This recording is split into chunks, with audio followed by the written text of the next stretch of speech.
Hello, welcome to it's me Revathi Shekar. అందరికీ రాఖీ పౌర్ణమి శుభాకాంక్షలండి.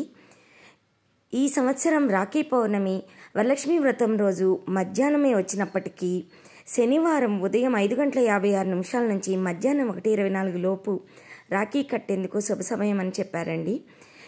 అందుకే నేను మా అన్నయ్యని పొద్దున్నే రమ్మన్నాను, వస్తున్నాడు. రాఖీకి మొత్తం ఏర్పాటు చేసుకుంటున్నానండి. మనం ఈ మధ్య రకరకాల రాఖీలు కడుతున్నాం, కానీ నిజానికైతే పసుపు దారం కట్టాలి అనేసి మా అక్క చెప్పిందండి. ఆ రాఖీకే పసుపు రాయమంది, అందుకని పసుపు రాసి బొట్టు పెట్టాను. రెడీగా ఉన్నాను. మా అన్నయ్య వచ్చేసాడు. అన్నయ్యకి రాఖీ కట్టేశానండి. నాకు చాలా చాలా సంతోషం అనిపించింది. నిజంగా అయితే బెస్ట్ బ్రదర్ అండి మా అన్నయ్య అయితే. మాకు ఏ కష్టం వచ్చినా కానీ ముందు నిల్చుంటాడు. ప్రతి విషయంలో చాలా సపోర్ట్గా ఉంటాడు. ఒక మంచి ఫ్రెండ్, ఒక మంచి బ్రదర్. మాకు నాన్న తర్వాత నాన్న లాగేనండి.